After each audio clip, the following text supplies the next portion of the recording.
ಹಿರಿಯ ಪತ್ರಕರ್ತರು ಅವರು ನಮ್ಮೊಂದಿಗೆ ಜಾಯ್ನ್ ಆಗಿದ್ದಾರೆ. ಅವರವರೇ ನಮಸ್ಕಾರ. ಸರ್ ನಮಸ್ಕಾರ.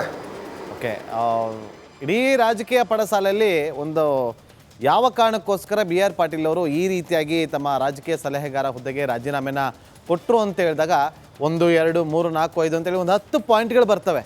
ಆದರೆ ಇದು ಇಡೀ ರಾಜ್ಯಾದ್ಯಂತ ಚರ್ಚೆ ಆಗ್ತಾ ಇರುವಂಥದ್ದು. ಆದರೆ ಆ ಕಲಬುರಗಿಯಲ್ಲಿ ಯಾವ ರೀತಿಯಾಗಿ ಚರ್ಚೆ ಆಗ್ತಾ ಇದೆ, ಏನು ಕಾರಣ ಇರ್ಬೋದು? ಯಾಕಂದರೆ ಸ್ಥಳೀಯ ಮಟ್ಟದಲ್ಲಿ ಆಗುವಂಥ ಚರ್ಚೆನೇ ಬೇರೆ, ರಾಜ್ಯ ಮಟ್ಟದಲ್ಲಿ ಆಗುವಂಥ ಚರ್ಚೆನೇ ಬೇರೆ. ಹಾಗಾಗಿ ನಿಮ್ಮನ್ನು ಸಂಪರ್ಕ ಮಾಡಿದ್ದೀವಿ. ಸ್ಥಳೀಯ ಮಟ್ಟದಲ್ಲಿ ಏನು ಚರ್ಚೆ ಆಗ್ತಾ ಇದೆ, ಏನು ಕಾರಣ ಇರ್ಬೋದು ಅಂತ ನೀವು ಹೇಳೋದಕ್ಕೆ ಬಯಸ್ತೀರಿ?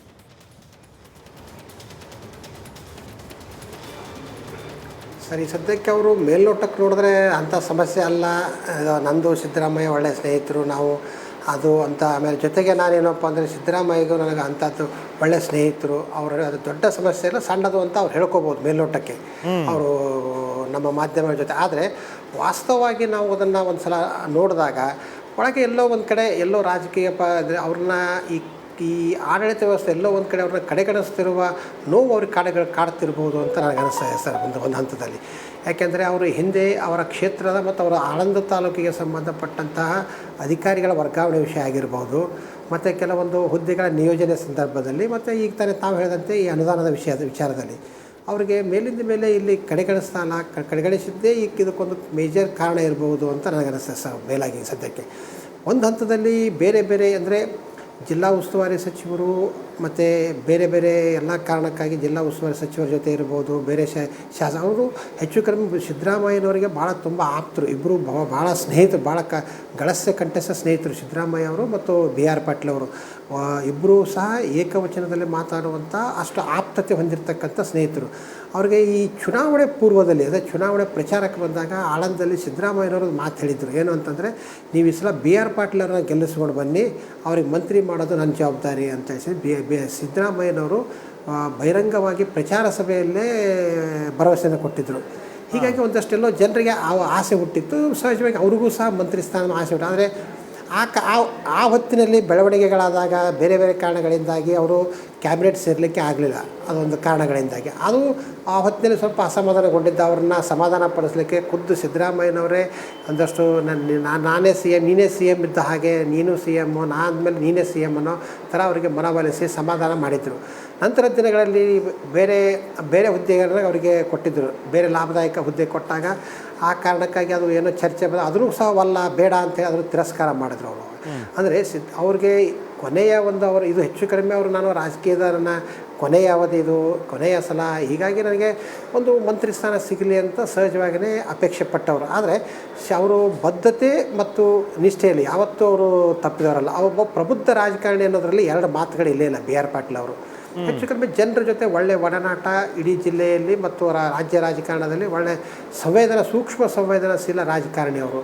ಬಟ್ ಅಂಥ ವ್ಯಕ್ತಿ ಪದೇ ಪದೇ ಈ ಥರ ಮಾಡ್ತಾರೆ ಅಂತ ತಂದಾಗ ಅಲ್ಲೇನೋ ಒಂದು ಕಡೆ ಸಣ್ಣ ಪುಟ್ಟ ತಪ್ಪುಗಳ ಬಲವಾದ ತಪ್ಪುಗಳೇ ಆಗ್ತಾ ಇರಬಹುದು. ಬಾಬರವರೇ ನೋಡಿ, ನೀವು ಹೇಳಿದ್ದು ವ್ಯಾಲಿಡ್ ಪಾಯಿಂಟ್. ಯಾಕೆಂತಾರೆ ನೋಡಿ, ಸ್ಥಳೀಯ ಮಟ್ಟದಲ್ಲಿ ಈಗ ಮತದಾರರ ಹತ್ರ ಮತವನ್ನು ಕೇಳಕ್ಕೆ ಹೋದಾಗ ನೀವೇ ಹೇಳಿದ್ರಿ, ಸಿದ್ದರಾಮಯ್ಯವರು ಈ ಬಾರಿ ಗೆಲ್ಸ್ಕೊಡಿ, ನಾನು ಮಂತ್ರಿಗಿರಿ ಕೊಡ್ತೀನಿ ಅಂತ ಹೇಳಿದರು. ಎಲ್ಲೋ ಅದು ಸಿಕ್ಕಿಲ್ಲ. ಹಾಗಾಗಿ ಜನರು ಕೂಡ ಪ್ರಶ್ನೆ ಮಾಡುವಂತ ಆಗತ್ತೆ ಅಂತೇಳಿ. ಆದರೆ ಇಲ್ಲಿ ಹುಲಿ ಬಂತೊಂದು ಹುಲಿ ಕತೆ ಆಗಬಾರ್ದು ಅಲ್ವಾ? ಏನೇ ಆದರೂ ಕೂಡ ಒಂದು ತೂಕ ಇರಬೇಕು. ಇಲ್ಲಪ್ಪ ಇಲ್ಲೇನೋ ಆಗ್ತಾ ಇದೆ ಅಂತೇಳಿ. ಆದರೆ ಇಲ್ಲಿ ಹುಲಿ ಬಂತೊಂದು ಹುಲಿ ಕತೆ ಆಗೋಗುತ್ತಾ ಅನ್ನೋದೇ ಈಗಿರುವಂಥ ಪ್ರಶ್ನೆ.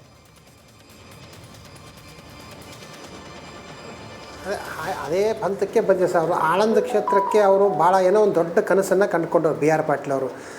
ಆಳಂದ ಅಂದರೆ ಹೆಚ್ಚು ಬರಗಾಲ ಇರ್ತಕ್ಕಂಥ ಪ್ರದೇಶ. ಅದನ್ನು ಭಾಳ ಚೆನ್ನಾಗಿ ಅದ್ಭುತವಾಗಿ ಅಭಿವೃದ್ಧಿ ಮಾಡಬೇಕು. ವಿಶೇಷವಾಗಿ ನೀರಾವರಿ ಮತ್ತು ಕೃಷಿ ಕ್ಷೇತ್ರದಲ್ಲಿ ಭಾಳ ಅವರು ಬಿ ಆರ್ ಪಾಟೀಲ್ ಅವರು ಭಾಳ ಆಸಕ್ತಿದಾಯಕ ಇಟ್ಕೊಂಡು ಕೆಲಸ ಮಾಡುವಂಥ ವ್ಯಕ್ತಿಯವರು.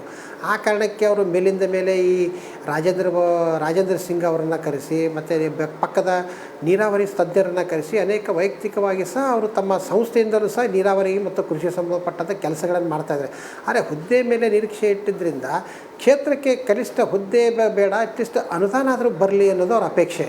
ಅಂದರೆ ಅವರ ಮಾತು ಕೇಳುವಂಥ ಅಧಿಕಾರಿಗಳು, ಕೆಲಸ ಮಾಡುವಂಥ ತಹಸೀಲ್ದಾರ್ ಆಗಿರ್ಬೋದು, ಇನ್ಸ್ಪೆಕ್ಟರ್ಗಳಾಗಿರ್ಬೋದು, DSP ಆಗಿರ್ಬೋದು, ಅಸಿಸ್ಟೆಂಟ್ ಕಮಿಷನರ್ ಅಂಥ ಒಳ್ಳೆ ಅಧಿಕಾರಿಗಳಾದ್ರೆ ಕೊಡಿ ಅಂತ ಅವರು ಡಿಮ್ಯಾಂಡ್ ಮಾಡಿದಾಗ ಅದಕ್ಕೂ ಸಹ ರೆಸ್ಪಾಂಡ್ ಆಗ್ತಾ ಇಲ್ಲ ಅಂತಂದು ಅವರ ಬಾಬುರವರೇ ನೋಡಿ, ನಿಮಗೆ ಸ್ಥಳೀಯ ಮಟ್ಟದಲ್ಲಿ ಏನೆಲ್ಲ ಬೆಳವಣಿಗೆ ಆಗ್ತಾ ಇರುತ್ತೆ ಅಂತೇಳಿ ನಮಗಿಂತ ನಿಮಗೆ ಚೆನ್ನಾಗಿ ಗೊತ್ತಿದೆ. ಯಾಕಂದರೆ ನೀವು ಕಲಬುರಗಿಯಲ್ಲಿ ಹಿರಿಯ ಪತ್ರಕರ್ತರಿದ್ದೀರಿ, ನಿಮ್ಗೆ ಇಂಚಿಂಚು ಮಾಹಿತಿ ಕೂಡ ಇರುತ್ತೆ. ಆದರೆ ನನಗನ್ನಿಸ್ತಾ ಇಲ್ಲ ಇವರು CM ಸಿದ್ದರಾಮಯ್ಯ ಅವರಿಗೆ ಪರಮ ಆಪ್ತರಲ್ಲಿ ಒಬ್ಬರು, ರಾಜಕೀಯ ಸಲಹೆಗಾರರು, ಯಾವಾಗಲೂ ಜೊತೆಯಲ್ಲೇ ಇರುವಂಥವ್ರು. ಒಂದು ಸ್ವಲ್ಪ ಜಾಸ್ತಿ ಅನುದಾನ ಕೊಡಿ ಅಂತೇಳಿ ಇವರು ಒಂದು ಮಾತು ಕೋಪದಿಂದ ಕೇಳ್ಬೋದು, ಕೇಳಿಲ್ಲ ಅಂತೇನಲ್ಲ, ನಮಗೆ ಅನುದಾನ ಜಾಸ್ತಿ ಬೇಕ್ರಿ ಅಂತ ಕೇಳ್ಬೋದು. ಆಗಲ್ಲ ಅಂತ ಯಾವತ್ತು ಸಿದ್ದರಾಮಯ್ಯ ಹೇಳಲ್ಲ. ನಮಗೆ ಬೇಕಾಗಿರುವಂಥ ಅಧಿಕಾರಿ ಇಲ್ಲಿಗೆ ಬರಬೇಕು, ಒಬ್ಬ ಒಳ್ಳೆ ಅಧಿಕಾರಿ ಬೇಕು ಅಂತೇಳಿ ಕೇಳಿರ್ಬೋದು, ಇಲ್ಲ ಅಂತ ಯಾವತ್ತು ಹೇಳಲ್ಲ. ಆದರೆ ಎಲ್ಲೋ ಈ ಕಾರಣಗಳೆಲ್ಲವೂ ಕೂಡ ಒಂದು ಈ ರಾಜೀನಾಮೆಗೆ ಪ್ರಮುಖವಾಗಿ ಇದೆ ಅನ್ನೋದು ಎಲ್ಲೂ ಗೊತ್ತಾಗ್ತಾ ಇಲ್ಲ.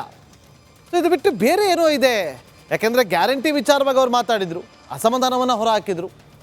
ಅನುದಾನದ ವಿಚಾರವಾಗಿ ಬಹಿರಂಗವಾಗಿ ಅವರು ಅಸಮಾಧಾನವನ್ನು ಹೊರಹಾಕಿದರು. ಆದರೆ ಇವತ್ತು ಈ ರೀತಿಯಾಗಿ ಅವರು ನಡೆದುಕೊಳ್ಳೋದಕ್ಕೆ ಏನು ಒಂದು ವ್ಯಾಲಿಡ್ ರೀಸನ್ ಏನಿರ್ಬೋದು ಅಂತ ನಿಮ್ಗೆ ಅನ್ನಿಸ್ತಾ ಇದೆ?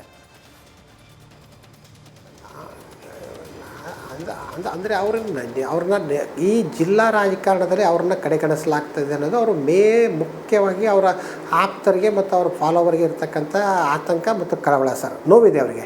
ಅಲ್ಲ, ಇದೊಂದೇ ಕಾರಣಕ್ಕೋಸ್ಕರನ ನಿರ್ಲಕ್ಷ್ಯ ಮಾಡ್ತಾ ಇದೆ ಅನ್ನೋ ಕಾರಣಕ್ಕೆ ಅಷ್ಟೇನಾ? ಅಲ್ಲಿ ಸರ್, ಅಲ್ಲಿ 135 ಶಾಸಕರಿದ್ದಾರೆ, ಎಲ್ಲರೂ ಕೂಡ ಸಂಭಾಲಿಸ್ಬೇಕು.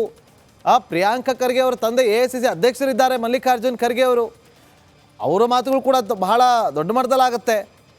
ಆದರೆ ಇಲ್ಲಿ 5 ವರ್ಷ ಅಧಿಕಾರಾವಧಿ ಸಂಪೂರ್ಣವಾದಂಥ ಬಹುಮತದಿಂದ ಅವರು ಗೆದ್ದು ಬಂದಿದ್ದಾರೆ. ಕೇವಲ ಅದೊಂದೇ ಕಾರಣಕ್ಕೋಸ್ಕರ ರಾಜೀನಾಮೆ ಮಾಡಿದ್ರೆ ಅಂತ ಅನ್ನಿಸ್ತಾ ಇಲ್ಲ. ಅಲ್ಲ, ಅದು ಬಿಟ್ಟು ಇನ್ನೂ ಒಂದು ಅಂಶ ಇರ್ಬೋದು ಸರ್. ನನಗೆಲ್ಲೋ ಸಿದ್ದರಾಮಯ್ಯನವ್ರ ಕಡೆಯಿಂದಾಗಲಿ ಅಥವಾ ಪಕ್ಷದ ಹೈಕಮಾಂಡಿಂದಾಗಲಿ ಈ ಮುಂದಿನ 1-2 ತಿಂಗಳಲ್ಲಿ ಬದಲಾದ ರಾಜಕೀಯ ಕಾರಣದಲ್ಲಿ ಸರ್ಕಾರ ಬದಲಾಗ್ಬೋದು ಅಥವಾ ಮಂತ್ರಿಗಳ ಕ್ಯಾಬಿನೆಟ್ ರೀಶಫಲ್ ಆಗ್ಬೋದು. ಆ ಹೊತ್ತಿನಲ್ಲಿ ಮಂತ್ರಿ ಮಾಡ್ತೀವಿ ಅನ್ನೋ ಆಶ್ವಾಸನೆ ಸಹ ಸಿಕ್ಕಿರ್ಬೋದು. ಒಂದು ಆ ಸಾಧ್ಯತೆ ಸಹ ಇದೆ. ಹೀಗಾಗಿ ಅದಕ್ಕಿಂತ ಮುಂಚೆ ಈಗಾಗಲೇ ಅವರು ಈ ಹುದ್ದೆಯಲ್ಲಿದ್ದಾರೆ ಅನ್ನೋ ಕಾರಣಕ್ಕೆ ಅವ್ರನ್ನ ಮಂತ್ರಿ ಸ್ಥಾನದ ದೂರ ಆಗಬಾರ್ದು, ವಂಚಿತರಾಗಬಾರ್ದು ಅನ್ನೋ ಕಾರಣಕ್ಕೂ ಸಹ ರಾಜೀನಾಮೆ ಕೊಟ್ಟಿರ್ಬೋದು ಅಂತ ವಿಶ್ಲೇಷಣೆ ನಡೀತದೆ ಸರ್. ಆಪ್ತರು ಹೇಳ್ಕೊತಾ ಇದ್ದಾರೆ, ಕಾರ್ಯಕರ್ತರು ಕೆಲವೊಬ್ಬರು ಅವ್ರ ಆಪ್ತರು. ಯಾಕೆಂದರೆ ಇದು ಒಂದು ಸಿದ್ದರಾಮಯ್ಯನವರಿಗೆ ಇದೂ ಒಂದು ಮುಖ್ಯ ಮಂತ್ರಿ ಸ್ಥಾನದ ಮೇಲೆ ಕಣ್ಣಿಟ್ಟಿರೋದ್ರಿಂದ ಮುಂಚೆ ನೆಕ್ಸ್ಟ್ ಬೆಳವಣಿಗೆಗಳು ಏನಾದರೂ ಆದಾಗ ಈ ಸ್ಥಾನಕ್ಕೆ ಮಂತ್ರಿ ಸ್ಥಾನಕ್ಕೆ BR ಪಾಟೀಲ್ ಹೆಸರು ಚರ್ಚೆಗೆ ಬಂದಾಗ ಈಗಾಗಲೇ ಅವ್ರ ಹುದ್ದೆಯಲ್ಲಿದ್ದಾರೆ, ಅದನ್ನೇ ಮುಂದುವರಿಸಿ ಹಾಗಂತ ಈಗ ಈ ರೀತಿಯಾಗಿ ಭಯಪಡಿಸಿ ರಾಜೀನಾಮೆ ಅನ್ನೋ ಒಂದು ಬ್ಲ್ಯಾಕ್ ಮೇಲ್ ಮಾಡಿ ಹಾಗಿಟ್ಟಿಸ್ಕೋಬೇಕಾ ಕಾಂಗ್ರೆಸ್ನಲ್ಲಿ? ಆ ರೀತಿಯಾಗಿದೆಯಾ? ಓಕೆ, ಬರ್ತೀನಿ, ಮಾತಾಡ್ತೀನಿ ಬಾಬುರಾವ್ ಅವರೇ. ಇವತ್ತು ನೋಡಿ, ವಿಪಕ್ಷ ನಾಯಕ ಆಗಿರುವಂಥ ಆರ್ ಅಶೋಕ್ ಅವರನ್ನ ಪ್ರಶ್ನೆ ಮಾಡಿದಾಗ ಏನು ಸರ್ ಈ ಥರ BR ಪಾಟೀಲ್ ಅವರು ರಾಜೀನಾಮೆ ಕೊಟ್ಟಿದ್ದಾರಂತಲ್ಲ ರಾಜಕೀಯ ಸಲಹೆಗಾರ ಹುದ್ದೆಗೆ ಅಂತಂದಾಗ, ಮೊದಲ ವಿಕೆಟ್ ಪತನ ಆಗಿದೆ, ಇನ್ನೂ ದೊಡ್ಡ ಮಟ್ಟದಲ್ಲಿ ಆಗುತ್ತೆ, ಕಾಯ್ತಾರಿ ಅಂತ ಹೇಳಿದ್ದಾರೆ. ಅವ್ರು ಏನು ಮಾತಾಡಿದ್ರೆ ಕೇಳ್ಕೊಂಬನ್ನಿ. ಅಷ್ಟು ನೀವು ಹೇಳಿರೋದನ್ನ ಈಡೇರಿಸಿ, ಅವ್ರನ್ನ ಕರೆದು ಮಾತಾಡೋವಂಥ ಸೌಜನ್ಯ ಆದರೂ ಈ ಸರ್ಕಾರಕ್ಕೆ ಮಾನ ಮರ್ಯಾದೆ ಇದ್ದರೆ ಮಾಡಿ. ಇಲ್ಲ ಅಂದರೆ ಗಂಟು ಮುಟ್ಟೆ ಅವ್ರನ್ನ ಗಂಟು ಮುಟ್ಟೆ ಕಟ್ಕೊಂಡು ಹೋಗುವಂದ್ರಲ್ಲ, ನಿಮ್ಮನ್ನು ಜನ ಆದಷ್ಟು ಶೀಘ್ರವಾಗಿ ಗಂಟು ಮೂಟೆ ಕಟ್ಟಿಸಿ ನಿಮ್ಮನ್ನು ಕಳಿಸ್ತಾರೆ ಅನ್ನೋ ಎಚ್ಚರಿಕೆಯನ್ನು ಕೊಡ್ತಾ ಇದ್ದೀವಿ. ನವಂಬರ್ಗೆ ಈ ಮ್ಯೂಸಿಕಲ್ ಚೇರ್ ಅವತ್ತು ವಿಜಿಲ್ ಬರ್ತೈತೆ. ಮ್ಯೂಸಿಕಲ್ ಚೇರಲ್ಲಿ ವಿಜಿಲ್ ಹಾಕಿದಾಗ ಟಕ್ ಅಂತ ಕೂತ್ಕೊಂಡ್ಬಿಡ್ಬೇಕು. ಆಗಲೇ DK ಶಿವಕುಮಾರ್ ಒದ್ದು ಕಿತ್ಕೊಂತೀನಿ ಅಂತ ಅಸೆಂಬ್ಲಿಯಲ್ಲಿ ನನ್ನ ಮುಂದೆನೇ ಹೇಳಿದ್ದಾರೆ. ನಾನೇ ಅದಕ್ಕೆ ರಿಯಾಕ್ಟ್ ಮಾಡಿದ್ದೀನಿ, ಯಾವಾಗ ಒತ್ತು ಕಿತ್ಕೊಂತೀವಿ. ಅದಕ್ಕೆ ನವಂಬರ್ ಮೋಸ್ಟ್ಲಿ 15 ಅಥವಾ 16 ಇರಬೇಕು. ಅವತ್ತು ಮ್ಯೂಸಿಕಲ್ ಚೇರ್ನ ಚೀಟಿ ಹೊಡೆಯುತ್ತೆ. ಸಿದ್ದರಾಮಯ್ಯ ಬದಲಾಗ್ತಾರೆ ಸರ್ CM? ಮಾಡೇ ಆಗೇ ಬೇಕಲ್ಲ. ನಾವು ಶಾಡೋ CM ಅಂತಾರಲ್ಲ, ನಮಗೂ ಗೊತ್ತಿರ್ತದೆ. ನಾವು ಸರ್ಕಾರ ಮಾಡಿದ್ದೀರಿ, ನಾನು 5 ಸರಿ ಮಂತ್ರಿ ಆಗಿದ್ದೀನಿ, ನಮಗೂ ಗೊತ್ತಿರಲ್ವಾ ಏನೇನು ಮಾಡ್ತಾರೆ ಇವರು ಅಧಿಕಾರಿಗಳು, ಪೊಲೀಸ್ ಅಧಿಕಾರಿಗಳು, IAS ಎಲ್ಲ ನಮಗೂ ಗೊತ್ತಿರ್ತದೆ. ಇವ್ರು ಯಾರ್ಯಾರ ಹತ್ರ ಮಾತಾಡಿದ್ದಾರೆ ಅವರೆಲ್ಲ ನಮ್ಗೆ ಹೇಳಿರ್ತಾರೆ. DK ಯಾರ ಹತ್ರ ಮಾತಾಡಿದ್ದಾರೆ ನೋಡಿ. ಇದು ವಿಪಕ್ಷ ನಾಯಕರಾಗಿರುವಂಥ ಆರ್ ಅಶೋಕ್ ಅವರು ಈ ರೀತಿಯಾಗಿ ಒಂದು ಇಂಟನ್ನು ಕೊಟ್ಟಿದ್ದಾರೆ. ನವಂಬರ್ವರೆಗೂ ಕಾದು ನೋಡಿ, ಮ್ಯೂಸಿಕಲ್ ಚೇರ್ ಶುರುವಾಗುತ್ತೆ ಅಂಥೇಳಿ. ಯಾರು ವಿಜಿಲ್ ಹೊಡಿತಾರೆ, ಯಾರು ಮ್ಯೂಸಿಕಲ್ ಚೇರಲ್ಲಿ ಪಾಲ್ಗೊಳ್ತಾರೆ, ಯಾರು ಕೊನೆಗೆ ಮ್ಯೂಸಿಕಲ್ ಚೇರಲ್ಲಿ ಗೆಲ್ತಾರೆ, ನವಂಬರ್ಗೂ ಕಾದು ನೋಡೋಣ. ಆದರೆ ಈಗಿರುವಂಥ ವಿಚಾರ ಅಂತಂದರೆ BR ಪಾಟೀಲ್ ಅವರ ನಡೆ ಬಹಳ ಕುತೂಹಲವನ್ನು ಕೇಳಿಸ್ತಾ ಇದೆ. ನನ್ನ ಪ್ರಶ್ನೆ ಆಗಿರುವಂಥದ್ದು, ಒಂದು ಪ್ರತಿಯೊಬ್ಬ ರಾಜಕಾರಣಿ ಅಥವಾ ಯಾವುದೇ ಒಬ್ಬ ವ್ಯಕ್ತಿಗೂ ಕೂಡ ಸೆಲ್ಫ್ ರೆಸ್ಪೆಕ್ಟ್ ಅನ್ನೋದು ಇದ್ದೇ ಇರುತ್ತೆ. ಒಂದು ವೇಳೆ ಆ ಸೆಲ್ಫ್ ರೆಸ್ಪೆಕ್ಟ್ ಅನ್ನೋದು ಸಿಕ್ಕಿಲ್ಲ ಅಂತಂದರೆ, ಅದಕ್ಕೆಲ್ಲೋ ಒಂದು ರೀತಿಯಲ್ಲಿ ಧಕ್ಕೆ ಆಗ್ತಿದೆ ಅಂತಂದರೆ ಅಂಥ ಒಂದು ವ್ಯಕ್ತಿಗಳ ಇಂಥ ಒಂದು ದೃಢ ನಿರ್ಧಾರಕ್ಕೆ ಬರಬಹುದು ಅಂತ ಅನಿಸ್ತಾ ಇದೆ. ಅದ್ರ ಬಗ್ಗೆ ಬಾಬುರಾವ್ ಹತ್ರ